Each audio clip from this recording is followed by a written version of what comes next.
recientemente me tocó hacer una estancia de investigación en la Universidad Tecnológica de Ulm, en la ciudad de Ulm, dentro de la zona de Batemburgo, en la zona sur de Alemania. Por allá me tocó estar dando algunas clases y también haciendo una investigación en la cuestión de energías renovables. ¿Qué aprendí en esta parte? Bueno, fue conocer otra cultura, una cultura mucho más metódica, mucho más rígida, pero que tiene sus virtudes, ¿no? Poder aprender de ellos en cómo hacen investigación, cómo dan sus clases, creo que abre el panorama como a otras realidades, y cómo poderlo compartir con los alumnos es bastante interesante. Cómo de alguna manera poder pasar ese conocimiento que pues, sí, fueron 3 meses, pero fueron 3 meses como muy exigentes al tener esa como metodología tan estructurada.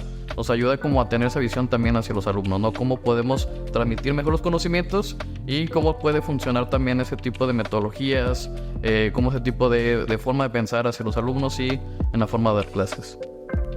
En el entorno profesional, yo creo que la forma de ver las cosas de ellos, ¿no?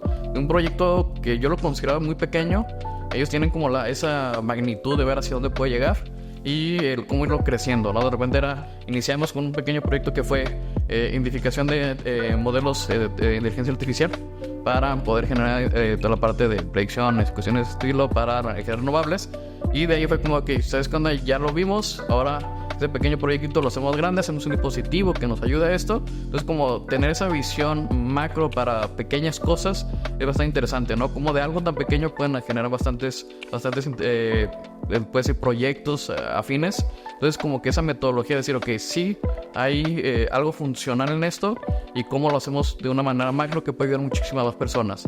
La forma de trabajar, otra cuestión, son muy metódicos. La forma de que ellos lo hacen las cosas es paso a pasito, y paso a pasito llegan a grandes cosas, ¿no? Entonces también esa parte que de repente a lo mejor el mexicano está muy acostumbrado a brincar pasos, a brincar la metodología o cuestiones de ese estilo, me ayuda mucho como a decir, ok, sí se tiene que hacer de una forma muy estructurada, y creo que te ayuda mucho también a tener una documentación, a tener como esa forma más macro de lo que son las cosas, ¿no? Entonces todo eso pasarlo y pasar ese conocimiento hacia los alumnos, que se vuelve muy interesante, ¿no? Como decirle a los chicos, ok, sí, yo les enseñé de esta forma, pero creo que esta nueva forma de aprendizaje les puede ayudar muchísimo más a ustedes y también a mí, ¿no? Poder acercarme más a los chicos de una manera como más metódica para ellos. La parte cultural, creo que el mexicano es muy de hacer amigos, de estar conviviendo, de bromear, de ese rollo. Entonces, la parte de, ok, ellos es su hora de trabajo y es su hora de trabajo, ¿no? De repente nosotros llegamos y convivimos con el compañero de al lado, platicamos, y una experiencia bastante interesante fue, yo llegaba y veía a todos concentrados trabajando, ¿no? De repente ya sonó una alarma y estaban escribiendo, y ya sonó otra alarma y empezaron a subrayar y a seguir leyendo.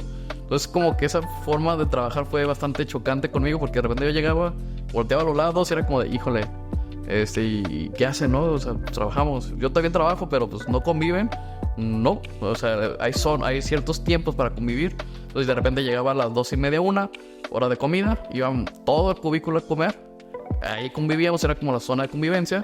Luego después regresábamos y seguir trabajando, ¿no? Entonces como que ese choque fue bastante interesante. Y luego como a las 2 o 3 hora del café, vamos todos a la hora del café, y de hecho las primeras 2 semanas yo no fui, y fue como, oye Eric, es una falta de respeto, ¿no? O sea, ¿por qué?